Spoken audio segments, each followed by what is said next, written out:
The Book of the Three Worthies, from the story of King Arthur and his Knights by Howard Pyle, Chapter 3rd.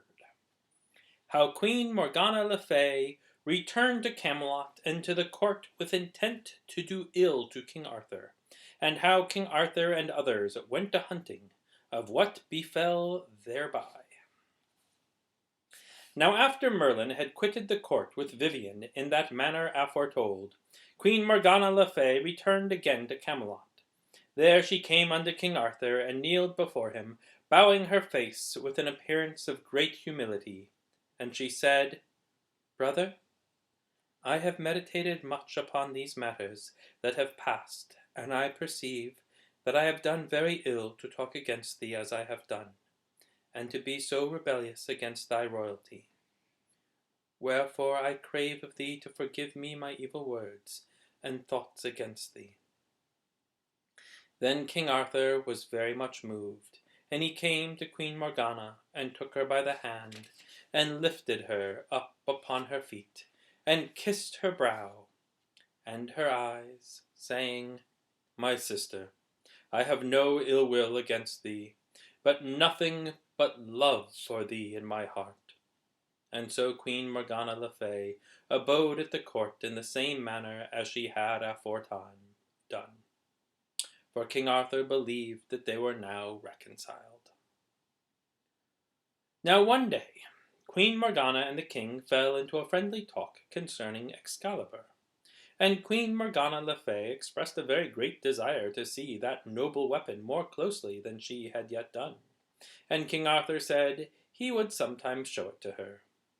So the next day he said, Sister, come with me, and I will show thee Excalibur. Therewith he took Queen Morgana by the hand, and led her into another apartment, where was a strong wooden coffer bound with bands of iron. Then the king opened the coffer, and therein Queen Morgana le Fay beheld Excalibur, where he lay in his sheath. Then King Arthur said to her, Lady, take this sword, and examine it as you please. Therewith Queen Morgana took Excalibur into her hands, and lifted him out of the coffer. And she drew the sword out of the sheath, and lo, the blade flashed like lightning. Then she said, Sir, this is a very beautiful sword, and I would that I might take it hence and keep it for a little, so that I might enjoy it in full measure. Now King Arthur was of a mind to show the queen great courtesy at this time of their reconciliation. Wherefore he said to her, Take it, and be thou its keeper for as long as thou wilt. So Queen Morgana took Excalibur and his sheath, and bare them away with her to her inn, and she hid the sword in the bed in which she slept. Then Queen Morgana sent for sundry goldsmiths, 8 in number, and for certain armor-smiths, 8 in number, and for certain cunning jewellers, 8 in number. And she said unto them, Make me a sword, in every particular like this sword that I have here. And thereupon she showed them Excalibur in his sheath. So these goldsmiths and armor-smiths and lapidaries laboured with great diligence, and in a fortnight they had made a sword so exactly like Excalibur that no eye could have told the difference betwixt the one and the other. And Queen Morgana le Fay kept both sides by her until her purposes should have been fulfilled. It befell upon a certain day that King Arthur proclaimed a hunt, and he and all his court were party thereunto. Now the day before this hunt took place, Queen Morgana le Fay came to Arthur and said, Brother, I have here for thee a very beautiful and noble horse, which I intend to give thee as a gift of love. Therewith she called aloud, and there came 2 grooms bringing a horse as black as jet, and all beset with trappings and harness of silver. And the horse was of such extraordinary beauty that neither King Arthur nor anybody who was with him had ever before seen its like for beauty. So a wonderful delight possessed the king at sight of the horse, and he said, Sister, This is the noblest gift I have ever had given to me for quite some long time." "Ha, brother," quoth Queen Morgana, "doth that horse then belike thee?" "Yea," said King Arthur, "it belikes me more than any horse that I ever beheld before." "Then," quoth Queen Morgana, "consider it as a gift of reconciliation betwixt thee and me, and in sign of that reconciliation, I beg of thee that thou wilt ride that horse forth upon the hunt tomorrow day." And King Arthur said, "I will do so." So the next day he rode forth to the hunt upon that horse, as he said that he would do. Now it happened some time after noon that the hounds started a hart of extraordinary size, and the king and all his court followed the chase with great eagerness. But the horse of King Arthur soon outstripped all the other horses, saving only that of a certain very honourable and worthy knight of the court, hight Sir Accolon of Gaul. So Sir Accolon and the king rode at a great pace through the forest, and they were so eager with the chase that they wist not whither they were riding. And at last they overtook the hart, and found that it was embushed in a certain very thick and tangled part of the forest. And there King Arthur slew the stag, and so the chase was ended. And after this had come to pass, the king and Sir Accolon would have retraced their way whither they had come.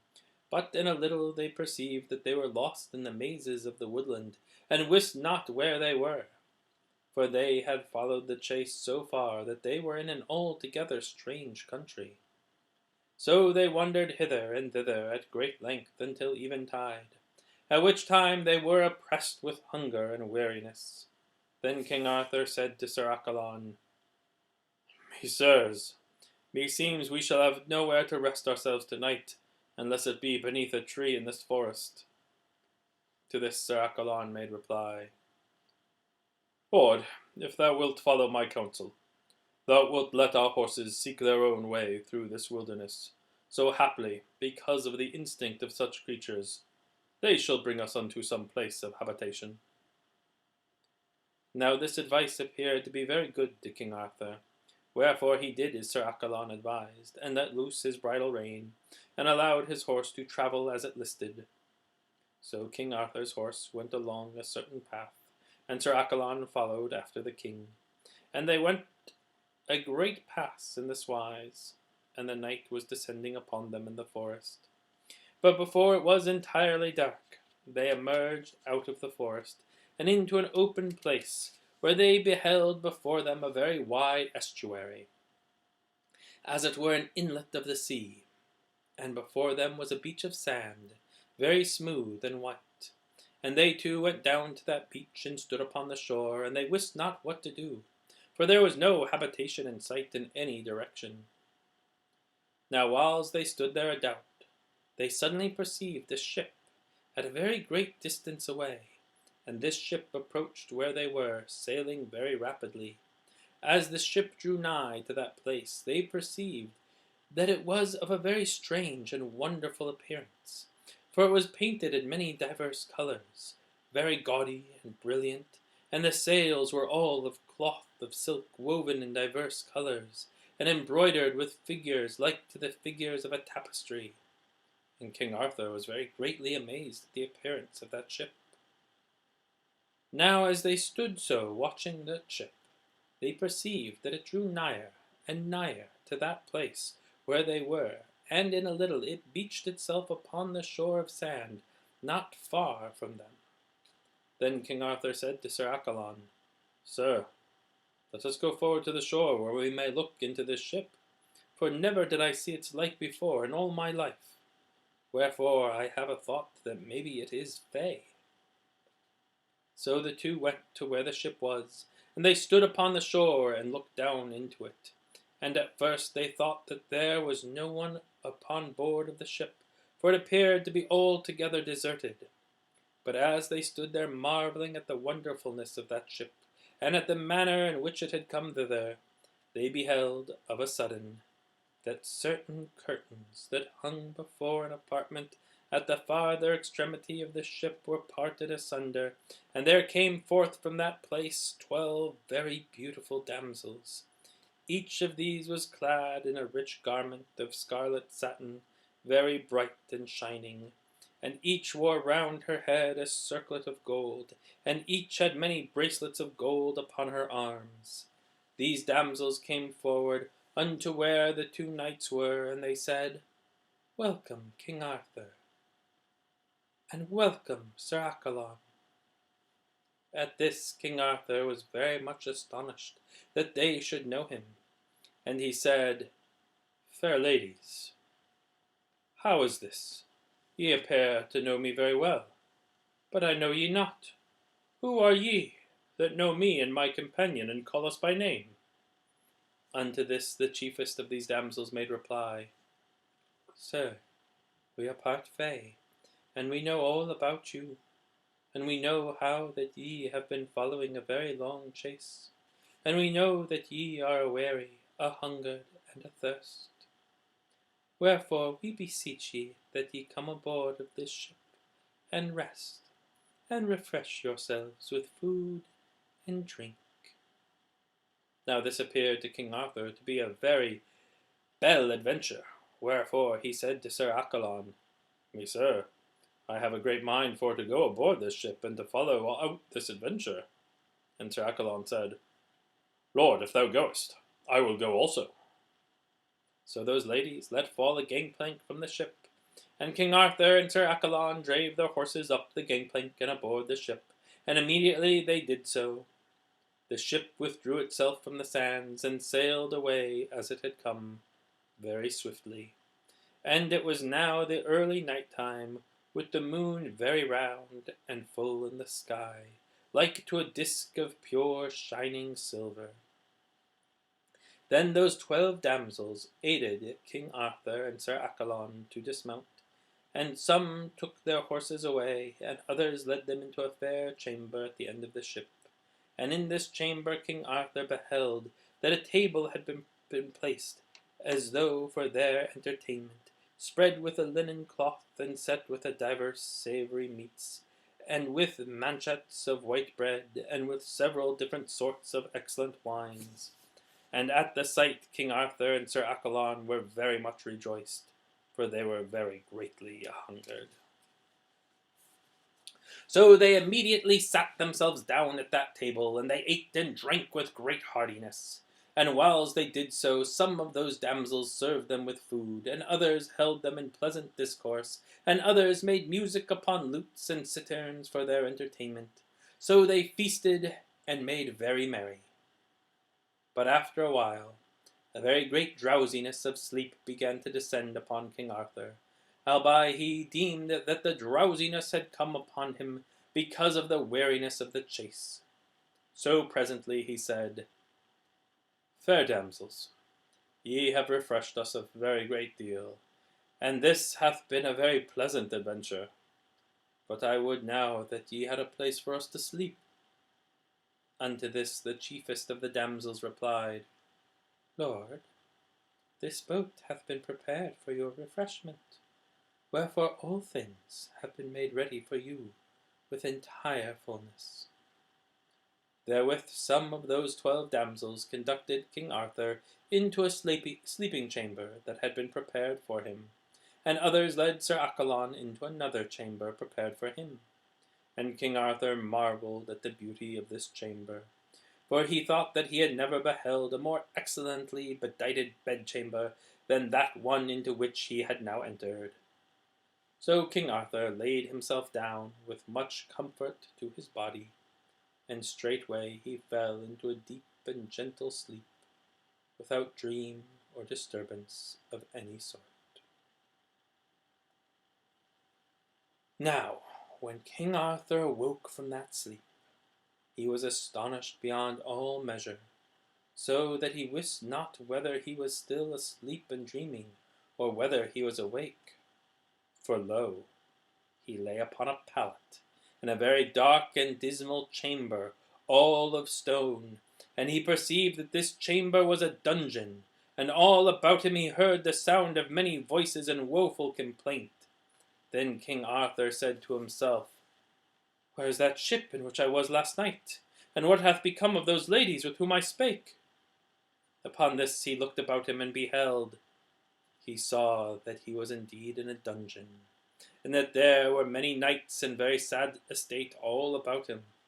Wherefore he perceived that they also were captives, and that it was they who made the sound of woeful lamentation which he had heard upon awaking. Then King Arthur aroused himself from where he lay, and he saw that all those knights who were prisoners there were strangers unto him, and he knew not them, and they knew not him. And of these knights there were 22 who were prisoners in that place. Then King Arthur said, Messieurs, who are you, and where am I at these present? To the which the chiefest of those knights who were prisoners made reply, Sir, we are like yourself prisoners in a dungeon of this castle, and the castle belongs to a certain knight, hight Sir Domas, surnamed Le Noir. Then King Arthur made great marvel at what he had befallen him, wherefore he said, Messieurs, here is a very singular thing that hath happened to me. For last night I was asleep in a very wonderful ship that I believed was Fay, and with me was a knight companion. And lo, this morning I wake alone in this dungeon, and know not how I came hither. Sir, said the knight who spake for the others, thou wert last night brought hither by 2 men clad in black, and thou wert laid down upon yonder pallet without awakening. Wherefore it is very plain to me that thou art in the same case that we are in, and that thou art a prisoner unto this Sir Domas le Noir. Then King Arthur said, Tell me, who is this Sir Domas? For I declare that I have never heard of him. I will tell you, said the captive knight, and therewith he did so as follows. I believe, said he, that this Sir Domas is the falsest knight that liveth, for he is full of treason and leasing, and is altogether a coward in his heart. Yet he is a man of very great estate, and very powerful in these parts. Now there are 2 brothers, and Sir Domas is one, and the other is hight Sir Ontzlake, and Sir Domas is the elder, and Sir Ontzlake is the younger. When the father of these 2 knights died, he left the one in equal patrimony with the other. But now it hath come about that Sir Domas hath nearly all those estates, and that Sir Ontzlake hath only 1 castle, which same he now holdeth by the force of arms, and because of his own courage. For although Sir Domas is altogether a coward in his heart, he hath cunning and guile beyond any man of whom I ever heard tell. Wherefore it hath so come about that of his father's patrimony Sir Domas hath everything, and Sir Ontzlake hath nothing saving that 1 castle and the estate thereunto appertaining. Now it would appear to be very strange that Sir Domas is not satisfied with all this, yet he is not satisfied, but he covets that 1 castle and that small estate that is his brother's, so that he can hardly have any pleasure in life because of his covetousness. Yet he knoweth not how to obtain that estate from his brother. For Sir Ontzlake is a very excellent knight, and the only way that Sir Domas can lay hands upon that estate is by having to do with his brother as man to man in a contest of arms, and this he is afraid to attempt. So for a long time Sir Domas hath been in search of a knight who may take up his case for him, and do battle against Sir Ontzlake in his behalf. Wherefore all the knights whom he can arrest he bringeth to this castle, and giveth them their choice, either to take up his case against his brother, or else to remain in this place as his prisoner without ransom. So he hath arrested all of us, and hath made demand of each that we should do battle in his behalf. but not one of us will take up the case of such an evil-conditioned knight as Sir Damas, so we all remain his prisoners." "Well," quoth King Arthur, "this is a very wonderful case, but methinks that if Sir Damas maketh his appeal to me, I will take up his case, for I would rather do that than remain a prisoner here for all my life. But if I should take upon me this battle, and be successful therein, then I will afterward have to do with Sir Damas himself, in such a manner as I do not believe would be very much to his liking." Now a little while after this, the door of that prison house was opened by the porter, and there entered a very fair young damsel. And this damsel came to King Arthur, and she said to him, "What cheer?" "I cannot tell," quoth King Arthur, "but meseems I am in a very sorry pass in this place." "Sir," said the damsel, "I am grieved to see so noble appearing a knight, and so dolorous a case. But if you will undertake to defend the cause of the lord of this castle with your person against his enemy, then you shall have leave to go whithersoever you please." To this King Arthur made reply, "Lady, this is a very hard case, that either I must fight a battle I care not for, or else remain a prisoner here, without ransom for all of my days. But I would liever fight than live here all my life, and so I will undertake that adventure, as thou wouldst have me do. But if I do battle for the lord of this castle, and if I should have grace of heaven to win that battle, then it must be that all these my companions in imprisonment shall also go forth with me into freedom." To this the damsel said, "Very well, be it so, for that shall content the master of this castle." Then King Arthur looked more closely at the maiden, and he said, "Damsel, meseems I know thy face, for I think I have seen thee somewhere before this." "Nay, sir," said she, "that can hardly be, for I am the daughter of the lord of this castle." But in this she was false, for she was one of the damsels of Morgana le Fay, and she was one of those who had beguiled King Arthur into the ship the night before. And it was she who had brought him to that castle, and had delivered him into the hands of Sir Damas. And all these things she had done upon command of Queen Morgana le Fay. Then King Arthur said, "If I do this battle, thou must carry a message for me unto the court of King Arthur, and that message must be delivered unto Queen Morgana le Fay into her own hands. Then, when that is done, I will do this battle for the cause of Sir Damas." And the damsel said, "It shall be done so." So King Arthur wrote a sealed letter to Queen Morgana le Fay, that she should send to him his sword Excalibur, and he sent that message to her.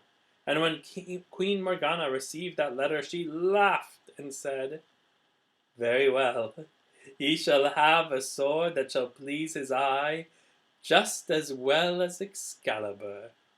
And therewith she sent him that other sword, that she had had made exactly like Excalibur. So Sir Damas sent word unto his brother Sir Ontzlake, that he had now a champion for to do battle in his behalf, to recover all that portion of their patrimony which Sir Ontzlake still withheld from him. Now when Sir Ontzlake received this message, he was thrown into great trouble of spirit. For a little while before he had been very sorely wounded in a tournament, in the which a spear had been thrust through both his thighs, so that he was then abed, and that wound, and was without power to arise therefrom. Wherefore he wist not what to do in this case, for he could not do battle upon his own behalf, and he had no one to do battle for him. Good night.